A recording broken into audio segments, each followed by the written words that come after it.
السلام علیکم ناظرین، امید ہے آپ خیریت سے ہوں گے۔ آج کے ولاگ میں 3 ایشوز پر بات کروں گا۔ کرغزستان میں پاکستانی طلباء کی تازہ ترین صورتحال، اور دوسرا معاملہ عمران خان پر مقدمات کی یلغار، کیا عمران خان باہر نکل پائیں گے یا نہیں، اور تیسری بات یو اے کے حوالے سے، متحدہ عرب امارات کے حوالے سے، ایسے تمام لوگ جن کے رشتہ دار یو اے میں رہتے ہیں یا جو خود یو اے میں رہ رہے ہیں، یا ایسے لوگ جو کہ ادھر جانے کے خواہش مند ہیں یا ویزے کے لیے انہوں نے اپلائی کیا ہوا ہے، ان کو یہ بات ضرور، یہ ولاگ غور سے سننا چاہیے۔ اور بات کو آگے بڑھانے سے پہلے آپ کو ریمائنڈر ہے کہ چینل کو سبسکرائب کریں، اگر آپ نے سبسکرائب کیا ہے مزید لوگوں کے ساتھ شیئر کریں۔ ہمارا ٹارگٹ یہ ہے کہ ہم نے اس مہینے کے اینڈ تک 100,000 تک پہنچنا ہے، اور اس کی وجوہات ہیں وہ ادھر پہنچنے پر میں آپ کو بتاؤں گا۔ تو دوسرا یہ ہے کہ ٹلی آن کر لو اور لائک کیا کریں، آپ سے پیار والا تعلق ہے، اور میں بھی اسی طرح کھلی ڈلیاں دوڑنا گلاں کرتا جانا۔ تو ناظرین، بڑی باتیں بڑی سنجیدہ ہیں، ان کے یہ پیار اپنی جگہ پر ہے لیکن سنجیدگی اپنی جگہ پہ ہے۔ پہلے تو کرغزستان کے حوالے سے ہے کہ ادھر سے جو پاکستانی اسٹوڈنٹس ہیں ان کی ایئر لفٹنگ شروع ہو چکی ہے، ان کو ادھر سے کوئی اسپیشل فلائٹس کا ارینجمنٹ کیا گیا ہے۔ ابھی تک کوئی میرے خیال 750 کے لگ بھگ پاکستانی اسٹوڈنٹس ادھر سے آ گئے ہیں، مزید کی آمد متوقع ہے۔ پاکستانی اسٹوڈنٹس ادھر کتنے ہیں؟ وہ تقریباً کوئی 10,000 سے زیادہ ہیں۔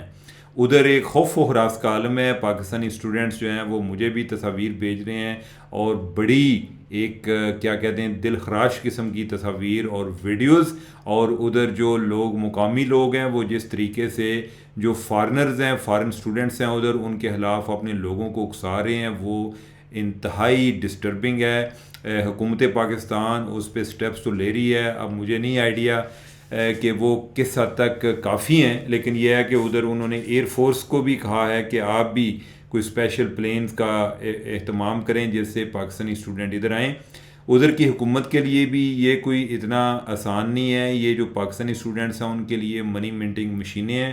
میں نے کل آپ کو بتایا کہ کس طریقے سے کرغزستان کی گورنمنٹ ایجوکیشن کے نام پہ ہمارے بچوں کو لوٹ رہی ہے، اور ہمارے بچے جو ہیں، اور ان کو اس لوٹ مار کے عمل میں جو پاکستانی ایجنٹس اور جو ادھر جنہوں نے کالج اور یونیورسٹیز کھولی ہوئی ہیں اور اس نام پر جو کچھ وہ کر رہے ہیں وہ بھی اس میں شامل ہیں۔ لیکن یہ ابھی ہمارا موضوع نہیں ہے۔ ہمارا موضوع یہ ہے کہ ابھی جو ادھر ٹینشن بڑھ گئی ہے اس کی وجہ سے ان بچوں کو کس طریقے سے ایک بحفاظت واپس لایا جائے۔ تو اس کے لیے کام تو شروع ہو گیا، لیکن میں جو آپ کو بتا رہا ہوں کہ ان کی تعداد، جو پاکستانی اسٹوڈنٹس ہیں ان کی تعداد کوئی 10,000 سے زیادہ ہے، اور جو میں بات آپ کو کوٹ کر رہا ہوں میں 2000 پہلے کی کر رہا ہوں، اب ہو سکتا ہے کہ اور بھی بڑھ گئے ہوں۔ تو یہ کام تو جاری ہے، امید ہے کہ حکومت اس کو زیادہ سنجیدہ لے گی، اور ان لوگوں کو دوسرا ان کو یہ بھی کہا گیا ہے کہ جو پاکستانی اسٹوڈنٹس ہیں وہ جب تک ان کی ادھر سے ایویکویشن نہیں ہوتی وہ اپنے آپ کو اپنے ہاسٹل تک محدود رکھیں، باہر نہ پھریں، کیونکہ جو ان پر اٹیکس ہوئے ہیں کئی لڑکے جو ہیں وہ زخمی بھی ہوئے ہیں۔ تو ہم دوسرے اپنے ٹاپک کی طرف بڑھتے ہیں، وہ عمران خان کے حوالے سے ہے۔ عمران خان نے جو گڑیاں لی ہیں، عمران خان کو وہ ہضم نہیں ہو رہی، توشہ کا ایک نیا کیس بن گیا ہے، اور انہوں نے کہا کہ جس طریقے سے انہوں نے گڑیوں کی قیمت لگوائی ہے اور جو مہنگے ترین تحائف خریدے ہیں، یہ سارا چیز مینیپولیٹ ہوئی ہے، اور جو ریٹ لگانے والے تھے وہ بھی ان کے ساتھ ملے ہوئے تھے، موکمکا ہوئے ایسے۔ تو اس بنیاد پہ ان کے خلاف ایک اور ریفرنس بن گیا ہے۔ اب یہ ہے کہ اس میں دو پہلو ہیں اس کے، ایک تو یہ ہے کہ ریفرنس جو بنایا ہے وہ بھی غلط نہیں ہے۔ عمران خان جیسے بندہ جس کے بارے میں کہتے ہیں جی کہ وہ جناب شرٹ بھی سٹے تو اتنے کروڑوں دی وک جاندی ہے، عمران خان نے بھی کچھ چھوٹا کام کیتا ہے۔ اچھا، اس سے پہلے ویسے جو میاں نواز شریف ہیں وہ بھی ایک گاڑی لے چکے ہیں، زرداری صاحب جو ہیں وہ 3 لے چکے ہیں، کوئی 2 ان کو یو اے سے آئی تھیں، ایک جو ہے انہیں لیبیا سے آئی تھی۔ تو جو بڑے لوگ ہیں نا ان کے کام ویسے بڑے چھوٹے چھوٹے ہوتے ہیں۔ اگر یہ چھوڑ دیتی یہ گاڑی جو ہے، وہ بھی جو گاڑیاں ان کو ملی تھیں وہ کسی سرکار کے کھاتے میں آ جاتی تو اس سے کوئی فرق نہیں پڑتا تھا۔ اب جو ہے کئی وضاحتیں کوئی دے رہے ہوتے ہیں، او جی وہ تے جڑا ہے نا انہوں گڈی نو زنگ لگ گیا سی تے میاں صاحب نو پھر لینی پئی سی، ٹھیک ہے، تو وہ کسی سرکار کے کھاتے میں استعمال ہو سکتی تھی وہ گاڑی بھی۔ اور اسی طرح سے جو زرداری صاحب نے لی ہیں وہ بھی اسی طرح سے ہیں۔ وہ الگ بات کہ ایون یعنی کہ اس کی ایک لمبی سٹوری ہے، ہم اس میں ڈیٹیل میں کیا جائیں، لیکن اس معاملے میں عمران خان بھی ان کے ساتھ ہی کھڑا ہے۔ یہ جو ان کو بڑا ایک ڈفرینٹ کر کے پیش کرتے تھے، عمران خان نے بھی ثابت کیا ہے کہ جب اس کے پاس کوئی مہنگا تحفہ آیا ہے تو چھڑیا عمران خان بھی نہیں ہے. اور حالانکہ اس کے پاس یہ اپرچونٹی تھی، اور یہ ایسا بندہ ہے کہ جو خود کیس بنانے والا تھا دوسروں پہ توشانہ کہ کیس عمران خان کے ٹائم پر بنے. نواز شریف پر کیس بنا، آصف زرداری پر کیس بنا، یہ عمران خان کے ٹائم پر بنے. اور اللہ دے بندہ کو خود ہی خیال کر جائے، ٹھیک ہے، جب آپ نے دوسروں پہ بنائے ہیں تو کوئی تو ایسا بندہ کام کرتا ہے کہ جو آپ دوسروں کو جس چیز سے منع کر رہے ہیں تو آپ وہ حرکتیں نہ کریں. آپ نے بھی وہی کام شروع کر دیے ہیں. اس کا مطلب یہ ہے کہ آپ کے قول و فعل میں تضاد بھی ہے. اور دوسرا، آپ نے اس چیز کو ریئلائز ہی نہیں کیا کہ جب میں نے جن پر کیسز بنائے ہیں اگر یہ واپس آ گئے تو منو بھی تنن گے، یعنی کہ وہ بھی آپ نے پرواہ نہیں کی ہے. ایک تو یہ ہو گیا. دوسرا جو ہے ٹیرین وائٹ والا کیس ہے، جو ان کی بیٹی ہے ناجائز اولاد، اس کو وہ ڈکلیئر بھی نہیں ادھر کرتے، اور اپنے جو انہوں نے اپنے نامنیشن پیپر میں ڈکلیئر نہیں کیا تھا وہ کیس جو ہے وہ بار بار آ رہا ہے. اب جو ہے کئی لوگ کہتے ہیں جی اوئے اوئے عمران خان دی ذاتی زندگی مداخلت ہو رہی ہے. کوئی ذاتی شادی زندگی نہیں ہوتی. یہ چیزیں جو لیڈر لیول پر لوگوں کو رول ماڈل ہونا چاہیے، اور جو ایسے نہیں ہو سکتے، اور ساتھ جو ہے تسبیحاں بھی ہاتھے چون، اور پھر جو ہے آپ پورا ریاست مدینہ کے بنانے کی بھی خواہش مند ہوں تو پھر آپ کو حساب تو دینا پڑتا ہے. اور جن ممالک کی آپ مثالیں دیتے ہیں جی کہ ادھر جو مغربی ممالک یا جن کو آپ کہتے ہیں مہذب ممالک، ادھر اگر کوئی ایک جج بھی، کوئی جج کا کینڈیڈیٹ ہوتا ہے نا، اور اس نے 1980 میں بھی کوئی چھیڑ چھاڑ کسی بی بی کے ساتھ کی ہوتی ہے، وہ بھی ادھر پہنچ جاتی ہے جی کہ اس نے میرے سے چھیڑ چھاڑ کی تھی. ادھر یہ نہیں ہوتا ہے کہ یار ہے دیکھو کتوں آ گئی ہے جناب وہ دی پرائیویٹ لائف ہے دال ہونے والی. ٹھیک ہے، ایسے لوگوں کو ابو بورڈ ہونا چاہیے. اب یہ ہے کہ اس کا یہ تو اس کا ایک پہلو ہے. دوسرا پہلو یہ ہے کہ اس کو ڈیفینیٹلی پولیٹیکل پرپزز کے استعمال کے لیے استعمال ہو رہا ہے، سیاسی مقاصد کے لیے. پہلے نہیں تھا، یعنی جب عمران خان جو ہے لاڈلا تھا تو اس ٹائم نہیں تھا. اب جو ہے انہوں کوئی ذرا اس کو فکس کرنا ہے تو سارے کیس جو ہو سکتے ہیں نا وہ اس پر ہو رہے ہیں. اب جو ہے اس پہ یہ کیس دوبارہ سے سماعت شروع ہو رہی ہے. اس کو 3 رکنی بینچ جو ہے اسلام آباد ہائی کورٹ کا وہ اس کیس کو سنے گا. تو ایک مقصد جو ان شارٹ ہے، باٹم لائن یہ ہے کہ عمران خان کو جیل سے باہر نہیں نکلنے دینا. یہ جو لوگ کوئی رسگلے بانٹ رہے ہوں نا، انہوں نے یہ پتہ ہونا چاہیے کہ عمران خان پہ ایک کیس ختم ہو سکتا ہے، نیا کیس شروع ہو جائے گا. اور یہ بھی یاد رکھیں، اچھا جب نواز شریف پر کیسز تھے وہ بھی اسی طرح تھے. کوئی ایک کیس میں ضمانت ہوتی تھی، دوسرے کیس میں نیب کوئی اور کیس بنا کر اندر ڈال دیتی تھی. تو جناب یہ ہمارے ہاں ادھر یہ ایک بڑی رچ ٹریڈیشن ہے اس طرح کے کاموں کی. آپ گھبرایا نہ کریں، آپ پریشان بھی نہ ہوا کریں. نہ عدالتیں ایسا کر رہی ہیں پہلی دفعہ، نہ ایگزیکٹو برانچ نیب والے اسی طرح پہلی دفعہ کر رہے ہیں. یعنی کہ ٹریننگ ہے، باقاعدہ ٹریننگ ہے، اور یہ ہوتا ہے، یعنی یہ چلتا ہے. اور اس کو حل کرنے کا جو طریقہ ہے وہ پھر کسی اور ولاگ میں بتاؤں گا. بات لمبی ہو جائے گی. لیکن جو اب جس اصل ایشو کی طرف میں آنا چاہ رہا ہوں، یہ جو ان دونوں سے بھی بڑا ایشو ہے وہ جناب ہے جو یو اے کے حوالے سے مجھے کسی نے کو میسج کیا ہونا گیا، اسحاق ڈار آ گیا، بیکو ایف جو بندے جڑے نے آئے نے تو ویزے بند ہو گئے نے. اسحاق ڈار میں بہت سارے مسائل ہوں گے، لیکن یہ ہے کہ ویزے بند کرانے میں اس کا کوئی کردار نہیں ہے. ویزے بند کرانے میں پاکستان کا یعنی اوور آل پاکستان کی جو اس ٹائم پوزیشن ہے، اور جو پاکستانیوں نے گند گولا ہوا ہے ادھر جا کے، اس کا ایک اہم ایک رول ہے. اس کا میں آپ کو بتانے جا رہا ہوں. میری کوئی اپنے جو سفارتخانے کے لوگ ہیں ان سے بھی بات ہوئی. میرے کو اپنے جاننے والے ہیں، انہوں نے کوئی باہر یو اے میں جانا تھا، انہوں نے پابندی لا دیتی جی کہ 45 سال تو کاٹا لے رہے ہیں، انہوں نے ویزا نہیں دینا. ایک اور جو مجھے میسج آیا اس نے کہا جی کہ میں نے کو سعودی عرب جانا تھا میرے کو دوست نے، اور میں نے کہا کہ یار کوئی دیر پراوا میرے کو رک جائے تھے، آ جا کوئی یو اے کوئی پیار محبت دیاں گلاں کر لی بہ کے، اور پتہ چلا جی کہ اس کو ویزا نہیں مل رہا. تو میں پھر جو ہے اس سلسلے میں نے بات کی. مجھے پتا تھا کہ پہلے بھی آپ کو یاد ہوگا کہ اسی فورم سے میں نے آپ کو بتایا تھا کہ کئی ایسے جگہیں ہیں پاکستان سے کہ جدھر سے اب لوگوں کو ویزا نہیں دیا جا رہا. وجہ کیا ہے کہ ادھر سے بکاری کافی جاتے ہیں. لیکن اب جو ہے اوور آل پورے پاکستان کے حوالے سے کافی مسائل پیدا ہو رہے ہیں، اور یہ قابل غور اور قابل تشویش بات ہے. اسی امریکہ دے ویزے تو شروع ہوئے سن، ہوں سانو یو اے والے ویزا نہیں دیندے. تو لہٰذا اپنے گریبان میں جا کے باقی لوگوں نے اپنے آپ کو ٹھیک کرنا ہے یا نہیں کرنا. آپ اپنے آپ کو ٹھیک کریں گے تو پھر باقی ٹھیک کریں گے. اب میں وجوہات کی طرف آ جاتا ہوں. انہوں نے یعنی جو سفارتخانے نے بتایا وہ کہتے ہیں جی کہ ہمیں کوئی چیز وہ لکھ کر نہیں دیتے. جو متحدہ عرب امارات والے ہیں وہ کوئی ایسی جمہوریت تو ہے نہیں، لہذا بادشاہت ہے، اور وہ جو ویسے جو چیزیں ان کو بتاتے ہیں کہ بھائی تواڈے نقص کی نے وہ آدھے نے کہ سارے لوگوں کے کی مسئلہ ہے کہ تسی سارے نہیں آن دیں. تو ایک تو انہوں نے کہا جی کہ ایک تو یہ ہے کہ آپ جو ہیں ایک دونوں کی تعداد کافی بڑھ گئی ہے جو انڈینز ہیں اور پاکستانیز ہیں. اب پہلے انہوں نے انڈینز جو ہیں ان پر بھی کوئی ڈکا لگانا شروع کر دیا تھا، لیکن اب ان کے لیے ذرا آسانیاں پیدا ہو گئی ہیں. اب انڈینز کو ہم پر ایڈوانٹیج کیا ہے؟ ایک تو یہ ایڈوانٹیج ہے کہ انڈیا کی جو متحدہ عرب امارات کے ساتھ ٹریڈ ہے وہ ہے کتنی ہے؟ 80 ارب ڈالر کی. کتنی؟ 80 ارب ڈالر کی. اور وہ ٹریڈ کس میں ہے؟ وہ ریئل اسٹیٹ میں بھی ہے، وہ ٹیکنالوجی کے سیکٹر میں بھی ہے، وہ ہوٹلنگ انڈسٹری میں بھی ہے، وہ اور بھی کئی سیکٹر میں ہے. ٹھیک ہے، یعنی کہ انویسٹمنٹ جو ہے، باقی جو ٹریڈ ہے وہ اس میں بھی کچھ چیزیں شامل ہیں. اب یہ ہے جی کہ پاکستانیوں کی ٹریڈ سنو تسی. پاکستان کی جو ہے کوئی $7 بلین کی ہے سالانہ. اچھا، پاکستان کی جو انویسٹمنٹ ہے وہ کیا ہے؟ پاکستان کی جو انویسٹمنٹ ہے ادھر جناب ریئل اسٹیٹ کے علاوہ کوئی کام نہیں، ٹکے کا کام نہیں کرتا. یعنی کہ یہی ہے کہ ادھر گیا جا کے جناب کوئی ایسے طرح کو ولا خریدا، کوئی 2 بیڈ روم والا اپارٹمنٹ خریدا، پھر ادھر آ گئے اور پھر جو ہے اگر کسی نے بتایا اور اس پہ لان تان شروع کر دی. انہوں نے کہا جی کیا ہے جناب ہے کی ہے، یعنی پھوکلا جا کام سی، مزہ نہیں آیا. اور مزہ نہیں بھائی، آپ چھوڑیں بندوں کو، چھوڑیں بندوں کے بارے میں. انفارچونیٹلی چیزیں اس طرح سے چلی نہیں ہیں، لیکن یہ ہے. اور یہ میں آپ کو بتا دوں کہ یہ آج بھی میں اس کو فیل کرتا ہوں. یہ کوئی آپ لوگوں کے ساتھ کو میں نے غلط بیانی نہیں کی تھی، اس میں بہت کچھ ہے، ابھی بہت کچھ ہے. یہ میں کوئی آپ سے کوئی ریٹنگ لینے کے لیے نہیں کہہ رہا ہوں، میں آپ کو جینوئنلی بات کہہ رہا ہوں.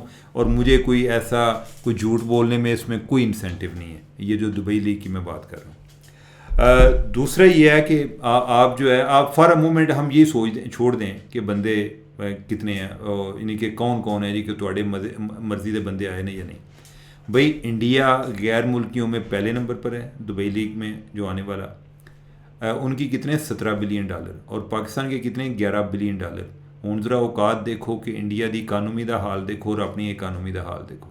ٹھیک ہے، ہماری اوقات ہے کہ ہماری جو سارے طریقہ کار ہیں وہ انویسٹمنٹ والے یا پراپرٹیاں بنانے والے وہ ان جیسے ہیں، اور باقی جو ہے یعنی کہ اسی منگتے ہیں، یعنی کہ پوری دنیا کو UAE تو شروع ہونے ہیں تو واشنگٹن تک جناب اسی پیسے مانگ رہے ہونے ہیں کہ جو دے اس کا بھی بھلا، جو نہ دے اس کا بھلا.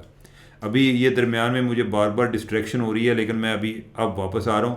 کن کھول لو، قریب ہو جو گل جڑی ہے غور نہ سننی ہے، اور بڑی پریشان کن بات ہے. یہ وہ باتیں ہیں، کون سی باتیں ہیں کہ جو UAE والے ہمارے سفارتخانے کو بتاتے ہیں. وہ جب کہتے ہیں کہ آپ ہمارے لوگوں کو ویزا کیوں نہیں دیتے، تو ایک تو انہوں نے یہ بتایا، انہوں نے کہا جی کہ آپ کی جو لیبر ہے نا، یہ کوئی ان کا کوئی اسکلڈ لیبر نہیں ہے، کوئی ہنر مند، یعنی کہ ان کے پاس ہنر نہیں ہے. انہوں نے کوئی باقاعدہ انہیں کام اس طرح سے آتا نہیں ہے. بہت سارے اس طرح کہ وہ پراوا میرا کو ویزا لایا کو مستری دا تو میں پہنچا ہوں. اور پھر اس کے بعد جو ہے انہوں نے اسی جس طرح بڑی باتیں کرتے ہیں نا، ہم جو ہے آن جاب ٹریننگ کے عادی ہوتے ہیں. ساڑھے اتنے پرائم منسٹر تو لے کے ایک لیبر مزدور تک جڑے نا سارے آن جاب ٹریننگ ہوتی ہیں کہ پہلے کچھ آتا نہیں ہوتا اور جناب وہ ملی چیز اور پہلی وہ نوکری ہوتی ہے، اور پھر جو ہے یعنی کہ وہ جو وزیر اعظم ملک دے نال جو حال کرتا ہے، اور جڑے دوسرے جڑے نے جو لیبر ہے وہ پھر جنہ دے کار جو بنا رہے ہوتے ہیں انہوں نے جو حال کر دیا. انہوں نے کہا جی کہ آپ کے لوگ جو ہیں ان کا اسکل سیٹ کا پرابلم ہے بڑا، اور شدید پرابلم ہے. دوسرا لینگویج کا پرابلم ہے، انہیں انگلش نہیں آتی. ادھر بہت سارے لوگ جو ہیں وہ جو اور نیشنلٹیز ہیں وہ انگلش بولتے ہیں، ان کو لہٰذا ادھر وہ ایک ریکوائرمنٹ میں یہ پیچھے جا پڑتے ہیں. ان کی نسبت جو انڈین ہیں وہ قدرے بہتر ہیں. انڈیا میں جو ایک رابطہ زبان بھی ہوتی ہے وہ کافی لوگ جو ہیں ان کو انگریزی کو تھوڑی بہت آ رہی ہوتی ہے. تو انہوں نے کہا کہ ایک تو یہ مسئلہ ہے کہ آپ کی لیبر کی اس طرح سے ڈیمانڈ نہیں ہے. دوسرا انہوں نے بتایا، انہوں نے کیا کہ جناب تسی جڑے تواڈے لوگ نے پاکستانی ماشاءاللہ، یہ ہندوستان کے جو لوگ ہیں ان کی ایک آپ سمجھیں کہ نصف ہیں، کہ ان کا 50% ہے جو UAE میں ہے. کہ اگر ان کے ساتھ ہندوستان کے ساتھ کمپیریزن کیا جائے تو اگر پاکستانی 5 ہیں تو ہندوستانی 10 ہیں. لیکن انہوں نے کہا کہ جیل میں یہ الٹ ہے کہ جیل میں جو پاکستانی ہیں وہ ان سے دگنے ہیں. پاکستانی جو ہیں وہ ادھر دگنے ہیں ان جیلوں میں. پھر انہوں نے کہا جی کہ ڈرگس، آپ کے لوگ آتے ہیں ان کے ذریعے نشہ بھی ادھر آتا ہے. ٹھیک ہے، لہٰذا یہ ایک اور ڈسکوالیفیکیشن ہے. آگے جو انہوں نے پوائنٹ بتایا، انہوں نے کہا کہ انتہائی جھگڑالو قسم کے ایویں گل تو لڑ پین گے. اور پھر آپ کے جو محبوب لیڈر ہے اس کا بھی بتاؤں، اس کا انہوں نے ذکر کیا ہے. انہوں نے کہا ہے کہ عمران خان کا جب 9 مئی والا واقعہ ہوا تو اس کے بعد اتنے بھی کئی لوگوں نے چل آئی اور انہوں نے ادھر کو مظاہرے کرنے شروع کر دیے. ٹھیک ہے، اس چیز کا انہوں نے بڑا نوٹس لیا ہے. انہوں نے کہا کہ تساں انہوں کی خالائی دا بڑا سمجھے ہے یو اے کو. ٹھیک ہے، یہ پاکستان نہیں ہے. اگر آپ نے کوئی مظاہرے کرنے ہیں پاکستان جا کے کرو، ادھر ہمارے پاس مظاہرے نہ کریں. پھر انہوں نے کہا جی سوشل میڈیا جو ہے نا یہ ہمیں ایک تباہی کے دانے پر لے کے جا رہا ہے جس کا ہمیں احساس نہیں ہے. ہمیں تو ایک نیا شعور آیا نا، نئے شعور میں ہمیں ایک جس نے بھی جو چیز پڑھا دی ہے نا اسی ادھر چل پینے ہیں. انہوں نے کہا جی کہ یہ سوشل میڈیا پہ جو کر رہے ہوتے ہیں، ادھر کو بارش بھی ہو جائے ٹھیک ہے تو وہ بھی ہمارے کھاتے میں ڈال دیں گے. انہوں نے کہا جی پچھلے دنوں جب بارشیں ہوئیں، جب ادھر ایک سیلاب والی صورتحال ہے، تو انہوں نے کہا جی کہ یہ جو پاکستانی ہیں سوشل میڈیا پہ یہ باتیں چلا رہے تھے کہ انہوں نے چونکہ ادھر کو مندر بنایا ہے ہندوؤں کے لیے تو اس لیے اللہ کا عذاب آیا. دوسرا اگین یہ سوشل میڈیا کے حوالے سے انہوں نے کہا جی کہ ہماری جو اسرائیل کے بارے میں پالیسی ہے، جو ہمارے سفارتی تعلقات ہیں اور جو ہمارے ہندوستان کے ساتھ سفارتی تعلقات ہیں، تواڈے لوگوں کو بڑی تکلیف ہے. یہ سوشل میڈیا پہ یہ باتیں کرنے سے باز نہیں آتے. ٹھیک ہے، اور انہوں نے کہا جی کہ یہ ٹریفک جو ہے نا، اس طرح کی ٹریفک یہ پاکستان سے بھی آ رہی ہوتی ہے اور ہمیں یہ پسند نہیں ہے. ہم نے کس ملک کے ساتھ کس طرح کی تعلقات رکھنے ہیں. تسی ساڑے مامے نہیں لگتے کہ ہم آپ سے مشورہ کیا کریں کہ بھائی جان دسو. آپ تو ہم سے خود پیسے مانگنے آتے ہیں، آپ کون ہوتے ہیں مشورے دینے والے. پھر انہوں نے کہا جی کہ آپ کے لوگ جو ہیں نا ان کے ہائیجین کے ریلیٹڈ ایشوز ہیں. وہ کیا ہیں جی کہ ناندے نوندے کو نہیں، گندے ہوتے ہیں، یعنی کہ ان کی جو رہتل ہے نا کو ٹھیک نہیں ہے. یہ ایک اور انہوں نے یہ ایشو اٹھایا. پھر انہوں نے کہا جی کہ آپ کے لوگ جو ہیں جو ماشاء اللہ نماز پڑھتے ہیں، لمبی بریک پر جاتے ہیں نماز پڑھنے کے لیے، دوران کام لمبی بریکس پر نماز پڑھنے چلے جاتے ہیں. تو جو بھی ایک ان کا پوٹینشیل امپلائر ہے اس کو اتنی لمبی نمازیں پڑھنے والا بندہ پسند نہیں ہے. ٹھیک ہے، اس کے برعکس جو انڈین ہوگا یا جو نیپالی ہوگا ان کی طرف سے انہیں اس طرح کا مسئلہ نہیں آتا. تو لہٰذا یہ ایک اور آپ کے لوگوں کی ڈسکوالیفیکیشن ہے. یا جو ہمیں پرابلم ہوتا ہے، ہم نے جو لیبر کی پروفائلنگ کی ہے جس بنیاد پہ آپ کے نمبر کم ہوتے ہیں اس میں ایک یہ بھی شامل ہے. اوپر والی چیزیں میں نے آپ کو بتا دی ہیں. بکاریوں کا تو آپ کو پتہ ہے کہ بکاری کتنے پاکستان سے گئے ہیں اور ایسا بھی ہوا ہے کہ بار ادھر سے ڈپورٹ ہو کر آئے ہیں، ادھر سے پھر چلے جاتے ہیں. تو میں ان کو پوچھ رہا تھا، میں نے کہا کہ کوئی بکاریوں کی لسٹ وغیرہ آپ نے تیار کی؟ انہوں نے کہا جی کہ ہم نے FIA کو لکھ کے مر گئے ہیں. ان کو بار دکھایا کہ یار شکلوں ہی جڑے نے بکاری لگتے نہیں، انہوں نے کوئی چیک تو کر لیا کرو. ٹھیک ہے، تو انہوں نے کہا کہ اس کے باوجود بندے ادھر پہنچتے ہیں اور اس وجہ سے ہمیں انتہائی شرمندگی کا سامنا کرنا پڑتا ہے. وہ کہتے ہیں جی کہ اتنے بکاری جو ہے نا وہ پاکستان سے آ گئے. اب شرمندگی کا ہمیں اس لیے بھی سامنا کرنا پڑتا ہے کہ ہم ریاست لیول پر بھی بکاری ہیں اور جو ایک ذاتی حیثیت میں بھی جو بکاری ہیں وہ کافی تعداد میں پائے جاتے ہیں. اور اس کے اینڈ پہ جو انہوں نے بات کی ہے، انہوں نے کہا جی کہ بہت ساری جو پراسٹیٹیوٹس ہیں وہ بھی پاکستان سے آتی ہیں. ٹھیک ہے، کہ جو طوائفہ ہیں وہ بہت ساری جو جسم فروش خواتین ہیں وہ بھی پاکستان سے یہ ویزے لے کر آتی ہیں. اب یہ ہے کہ یہ میں اس میں کوئی چیز میں نے نہ کوئی اضافہ کیا نہ میں نے کمی کی ہے. مجھے جو پتہ چلا میں نے آپ کو بتایا کہ اوورال اس ساری گفتگو کا مقصد یہ ہے، جو انہوں نے وجوہات بیان کیے ہیں اس وجہ سے یہ ہے کہ پاکستان اب ان کے ترجیحی ممالک کی فہرست میں نیچے آ رہا ہے. تو خدا را اس ملک پر رحم کھائیں. پوری دنیا دا ٹھیکہ نہ لیا کرو، پورے اسلام دا ٹھیکہ نہ لیا کرو. آپ کے پاس جو اپنا ہے وہ ہے. اب یہ ہے کہ آپ ایسی جمہوریت ہیں کہ جو نہ تتر نہ بٹیر ہے، یعنی کہ کوئی ادا بھی کوئی سمجھ نہیں ہوتی. اور اس دوران آپ کو جو سوشل میڈیا جیسا یعنی کہ جو ہے نا آپ کے ہاتھ میں جو بندوق آئی ہوئی ہے اور اس کے ساتھ آپ جو کر رہے ہیں وہ ملکی لیول پہ تو جو اس کے ساتھ ہو رہا ہے آپ کی خارجہ پالیسی اس وجہ سے متاثر ہو رہی ہے. خدا رب باقی ملکوں نے چھڑ دیو، اپنے ملک تے رہ لیا کرو. ٹھیک ہے، اور اس وجہ سے یعنی کہ یہ صرف یہ ملکی لیول پر نقصان نہیں ہو رہا، آپ کو مجھے سب کو نقصان ہو رہا ہے. لوگوں کو جنہوں نے ادھر جا کے روزگار کے لیے نہیں بھی جانا، انہوں نے کسی وزٹ ویزا چاہیے، اب ان کو بھی وزٹ ویزا نہیں مل رہے. تو آپ اپنی ایک کس لیول پہ پستی پہ آ رہے ہیں اس کا اندازہ لگا لیں. امریکی ویزے کا ہم ذکر کرتے تھے جی، امریکہ کا ویزا نہیں ملتا. اب حالت یہ ہے کہ آپ کے یو اے ای نے تقریباً ویزے بند کیے ہوں گے. ٹھیک ہے, اب ان چیزوں پہ غور کر لیں. اور میں ان سے پوچھ رہا تھا سفارتخانے سے, میں نے کہا جی کہ یہ معاملہ آپ نے کبھی کو پاکستان کے اپنی حکومت کے نالج میں لائے؟ انہوں نے کہا جی کہ وزیر اعظم تک سب نو پتہ ہے اس چیز کا. اب یہ ہے کہ وہ کیا کر رہے ہیں مجھے نہیں آئیڈیا. اب وہ کر کیا سکتے ہیں یہ بھی مجھے نہیں آئیڈیا. بکاریوں کو روک سکتے ہیں. یہ جو اسکلڈ لیبر ہے اس کے حوالے سے اب فوری طور پہ تو خیر یہ اوور نائٹ راتوں رات ہوگا نہیں, لیکن ان کو کچھ کرنا چاہیے کہ ان لوگوں کو 3 ماہ کا 6 ماہ کا کورس کرایا کریں. اس کے علاوہ ان کے ویزوں پر پابندی لگا دیں. یہ صرف یہ نہیں ہے ایتھے پاویں کوئی نوکری کسی نے لینی ہوئے یا ویزا لینا ہوئے اللہ دے نام لیندے نے یار کی ہو گیا ہے یار وہدا ہی نہیں کہ وہدا جڑا نکار یار وہ روٹی 2 ٹائم چل جائے گی تو تینوں اور کی چاہیے. میرٹ ڈسکس ہی نہیں ہوتا. خدا ترسی پر نوکریاں لبتی ہیں, خدا ترسی پہ ویزے مل رہے ہیں. ٹھیک ہے, یہ جو امپلائمنٹ والے ہیں میرٹ کہیں ڈسکس نہیں ہوتا. اور اس کا نتیجہ کیا؟ اس کا نتیجہ یہ تباہی ہے جس کا میں آپ کو ذکر کر رہا ہوں. دوسرا, یہ بکاریوں پر ایف آئی اے اپنا ایک بکاریوں پر اور پراسٹیٹیوشن پر ایف آئی اے کو اپنا رول پلے کرنا چاہیے. باقی یہ جو سوشل میڈیا ہے اس پہ تو اپنا منہ بند کرنا چاہیے. اگر نہیں کریں گے آپ نے ملک کو بھی نقصان پہنچایا اور آپ اپنے آپ کو بھی نقصان پہنچائیں گے. ایونچولی یہ ہوگا کہ آپ سارے جو ہے نا پاکستان میں آ کر بیٹھ جائیں گے. آپ کو کوئی بندہ منہ لان تیار نہیں ہوگا. آپ کو اب دبئی والا جو جس کا ویزا ہم سب سے آسان سمجھتے تھے وہ بھی آپ کو ویزا دینے کو تیار نہیں ہے. تو ناظرین یہ میری ایک گزارشات ہیں, آپ ان پر غور کر لیں. اگر تمہیں چنگیاں لگن تو اپنا لینا, اگر بریاں لگن سانوں معاف کر دینا. باقی تسی تے ہمیشہ ٹھیک ہو. مجھے اجازت دیں. اللہ حافظ.